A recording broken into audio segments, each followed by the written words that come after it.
I'm Paige Nelson, and I'm from Rigby, Idaho. Today, let's talk about farmers, stigma, and potential. When I was 8 years old, my dad invited me to help him catch horses in this very same pasture. Not always an easy task. As we rolled up to the pasture gate with our horse trailer behind, the horses perked their ears, but soon became disinterested in us. I scrambled out of the pickup and stood in front of this very gate. I readied myself. Years of pretend play had prepared me for this moment. I filled my lungs and let out the shrillest horse whinny I could muster. Their heads shot up. A horse whinnied. I nickered back. Another one started trotting towards me, soon broke into a gallop. The herd followed. Little did I know that this moment, this calling a group to action, would set the stage for my life's journey. Any good journey begins with a few end goals. I want to be the best mother and wife I can be. Honestly, if I don't put emphasis in this area, nothing else matters. So my promise to my family is I will always be present. Yes, I may show up late to parent-teacher conference because I just pulled a baby calf, or I may be waiting in the carpool line with the horse trailer clicked on full of cattle, but I will be there. As Vice President for the Jefferson County Farm Bureau, I will assume County President, and then I will go on to serve on the AFBF Promotion and Education Committee. Ranch improvement, is always in the works. I'm currently in the process of cross-fencing my summer pastures. I believe this will increase my utilization, extend my grazing window, and allow me to increase my stocking rate. Additionally, I am seeing too many young cattle leave my herd too soon, so I'm using crossbreeding to improve my cow herd longevity. I serve as the Vice President of the Advisory Council for the Rigby FFA program. I oversee a top 10 nationally ranked program, and in 2 years, I will assume the role of President of the Advisory Council. Once my term ends, I will transition to the alumni chapter leadership. I will wear out my life being a voice for agriculture in the state and the nation. To be frank, I don't want to be the next governor. I just want to be on a speed dump. I will build and invest in agricultural leaders, and I will invest in the next generation. Because without people, there is no farm. Throughout this presentation, I will show you how I'm doing. In 1887, my great-great-grandfather rode up on a landscape quilted with sagebrush taller than a man on horseback. 5 generations later finds me still farming the same piece of ground. I loved everything about being raised on a potato farm and a cow-calf ranch. My calendar revolved around my favorite events: spring branding, summer cattle drives, and fall spud harvest. When the track coach tried recruiting me, I had to laugh. Track season is calving season. When I met my husband in college, I knew he was the one. When on the first date, he complimented my cowboy boots and asked if I like Angus cattle. 14 years later, we are teaching life lessons about hard work and responsibility to our 3 amazing kids, Sylvia, Lydia, and Colt, on our working cattle ranch, and giving them what we feel is the best foundation possible. While some gravitate toward soil science or agricultural business in college, I wanted to be a voice for agriculture, so I chose to pursue a minor in journalism and a major in animal science. One semester, beef reproduction, landed right before advanced journalism. Oftentimes, I walked into class with manure stains on my pants, perfume, and ranch oil. My city-bred classmates often made a big deal about giving me a wide buffer. This was confusing. Yes, I may have been out of my natural habitat in a journalism class full of a bunch of future political correspondents, but in my world, a little cowcat on your jeans, man, you put in a hard day's work that day. It was unbelievable. These kids didn't understand. That manure landed on me, while I flushed embryos out of an Angus cow ranked in the top 5% of the breed for average daily gain. One could argue that cow turd was a valuable piece of scientific evidence in the argument of support that cattle are twice as efficient today than they were 30 years ago. Okay, this was really cool stuff. But no, they didn't get it. For the first time in my life, I felt not alone and rejected for being myself. And with a little time, I realized that if I was feeling that way, there were certainly others feeling the stigma of representing 2% of the population. So I decided right then, I would dedicate my life to using my voice to empower farmers and professionalize the profession.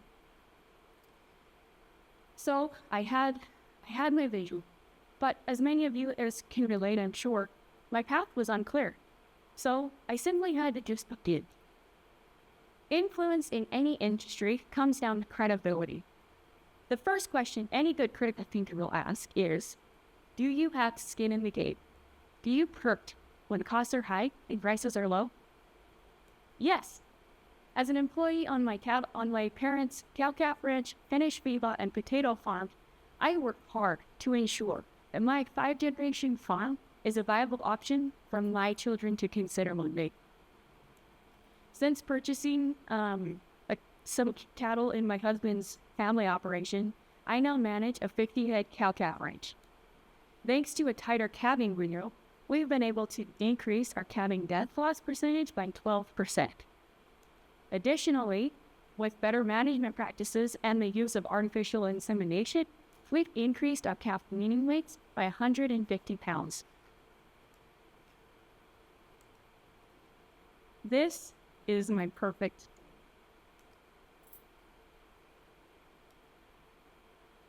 This is a real. In 2020, I launched ML Brand Beef, a direct-to-consumer freezer beef business. On average, I market 50 head a year and bring in $150,000 in additional income. I've learned the beef consumer is very interesting in their perspective of what they think about our industry. As I walk my customers through their purchase, I'm often asked, hey, can I just get all steaks and roasts on my half beef? I've learned to never be surprised by what they don't know. Another mom and I can often be chatty while we wait for our little girl's dance practice to end. One day, she said, hey, if you ever need somebody to come over and pet your cows for you, I would be happy to. Yep. She was completely sincere. She thought those cows looked lonely standing out there in the field. Farm advocacy makes my heart beat to it. But advocacy is just a fancy word until it becomes real. After a tragic school shooting at the middle school, these girls needed a farm works therapy day. And the magic of agriculture is that it can heal our sorrows and bring immense joy into our lives. I get to see little faces light up when I host pony riding playdates with moms and kids. Farm tours for the local university and high school students sparked curiosity. Capturing authentic ranch life on my social media channels is critical to establishing trust with my audience. I refuse to patronize my followers with beautiful shots of everything going right all the time. Real farm life looks more like fixing food for the responding firefighters as you watch 3,000 tons of hay go up in smoke. Agriculture advocacy is also about creating memorable experiences. Last year, on National Agriculture Day, my Promotion and Education Committee hosted a Meet a Farmer event at the local city park. We had 300 people attend and have once-in-a-lifetime opportunities like riding a cow. I haven't even done that. Every year, I get to work with the FFA chapter to host third grade Ag Day. We bus in 600 third graders from across 3 school districts within our county. And then 50 FFA students spend the day taking these elementary kids through 30 ag-centric weeks. After I launched ML Brand Beef, I designed and built a float for the St. Anthony Pioneer Day Parade. My family and I rolled past 20,000 spectators that day. showcasing the beef cycle. And recently, I've interacted again with lawmakers. I'm a finance campaign treasurer for a state representative. I serve on the AFBF and Farm Bureau Go teams, and in 2023, I served as a Farm Bureau legislative intern. My experiences have led me to testify in front of the House and Senate Agriculture Committees 3 times, and I've had meaningful one-on-one conversations with the state governor and lieutenant governor. I feel so blessed to have a career that amplifies my voice and accelerates my mission.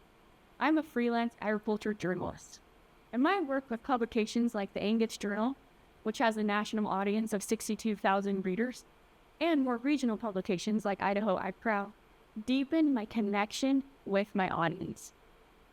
I don't write fluffy pieces about picking the best backdrop for your mini Scottish Highlander cap.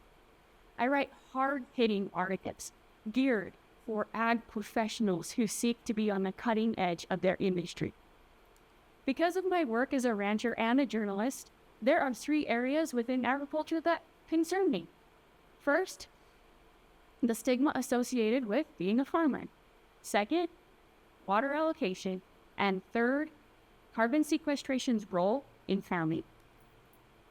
You know the William Whalen song. Mamas, don't let your babies grow up to be cowboys.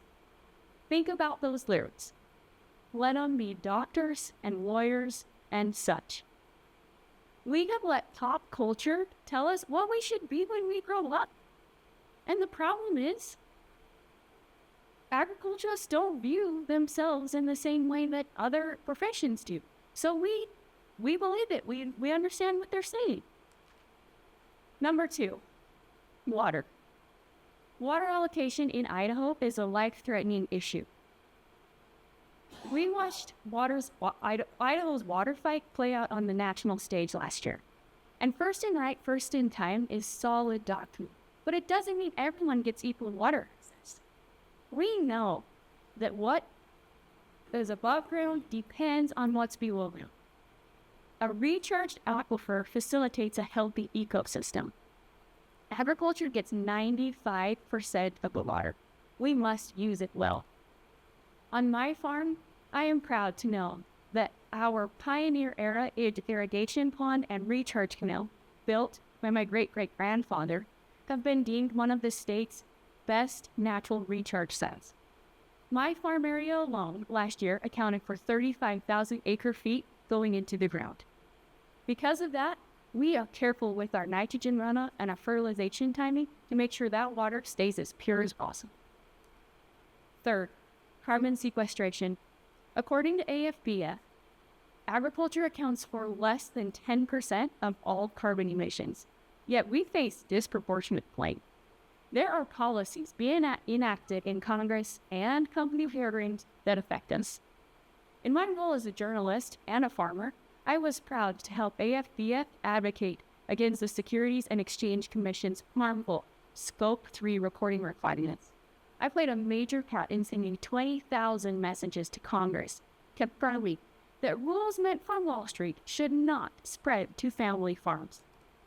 On my operation, we are doing everything we can to mitigate our carbon footprint. And I think it's important to note that oftentimes what's good for the environment is also good for the wallet. Everything we grow on my farm comes back to us in one way or another. My cattle are calved, fed, and finished on the same parcel of land.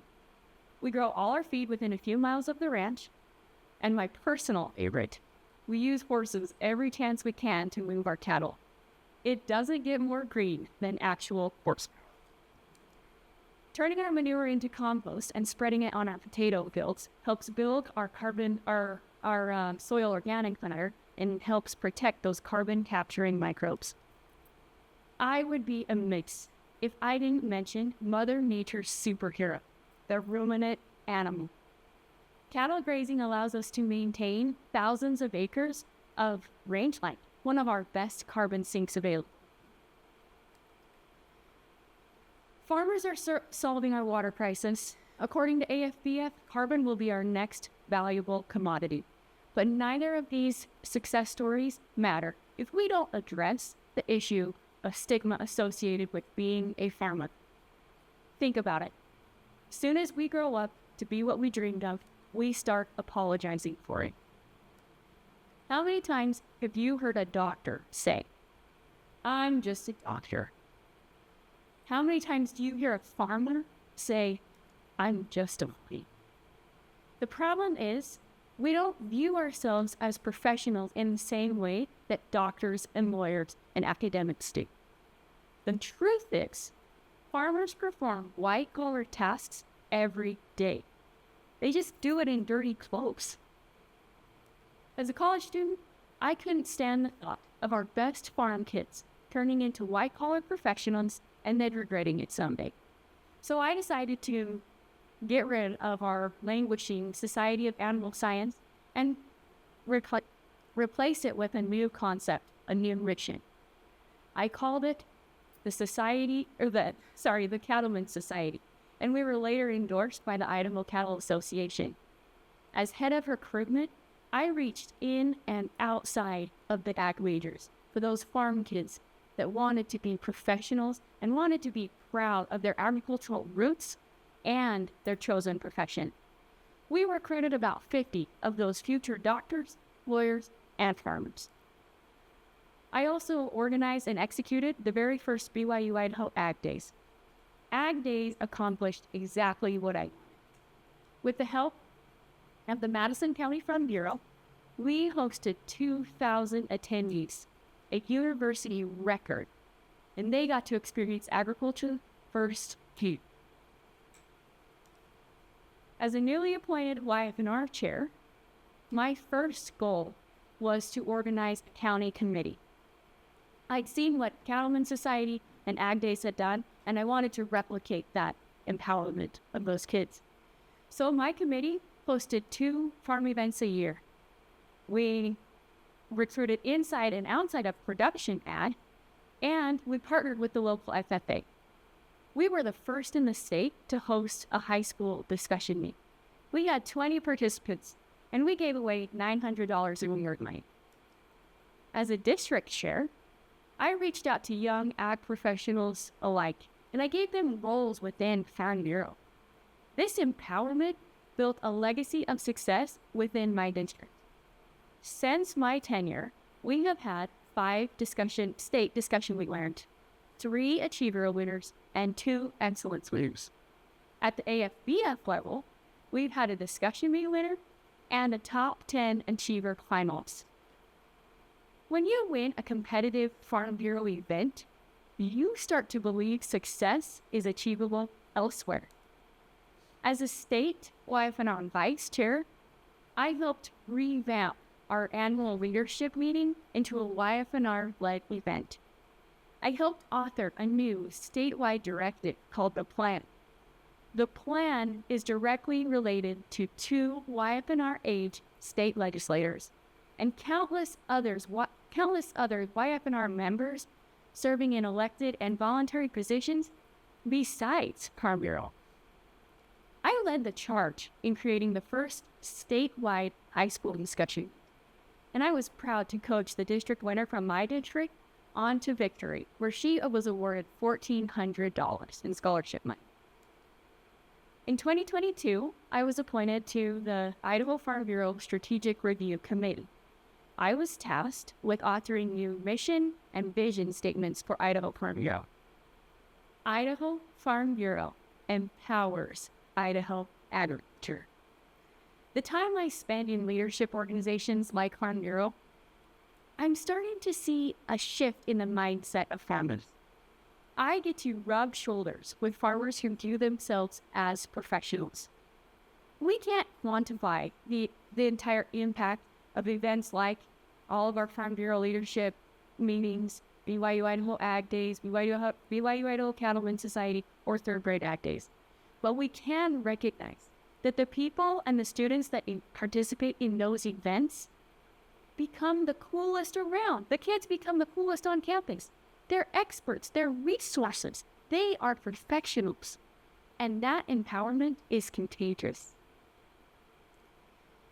The programs I've described here today have produced so-called lawyers and doctors, but they've also produced Farm Bureau County presidents, state board members, AFBF leaders, and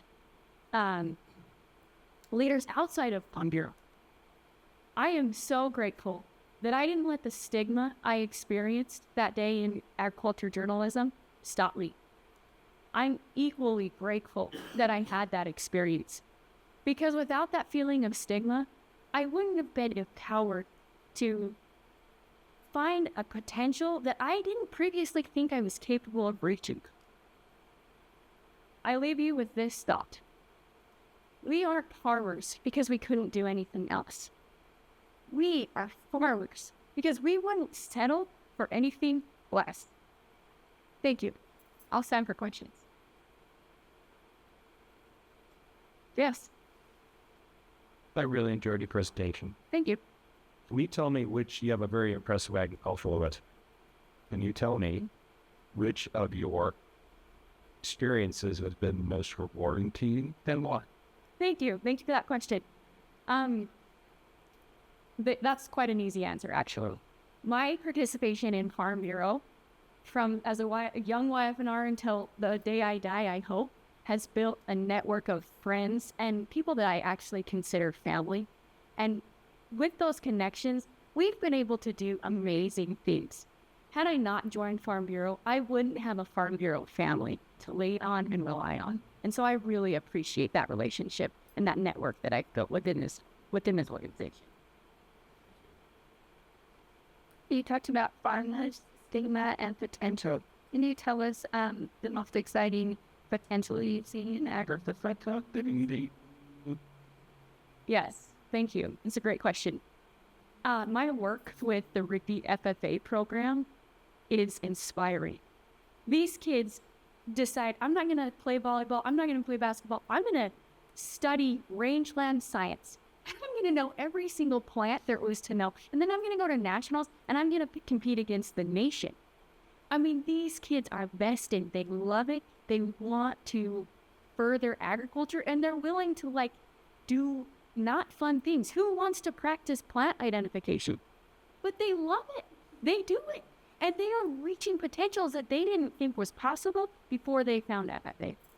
Thank you. By the way, I really like shaps. And try to set up. They are pretty cool, right? My question is, so you've done a lot of great things with the youth and the young kids. What is one thing that stands out the most that everyone could do, every person in ag could do to reach the youth?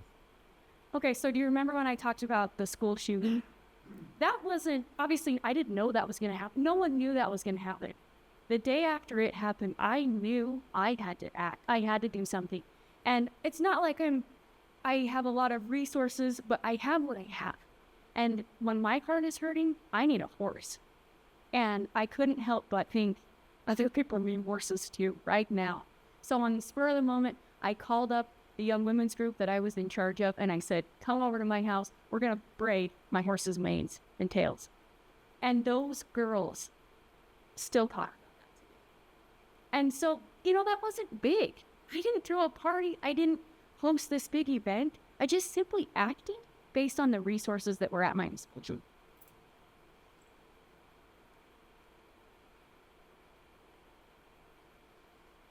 Thank you.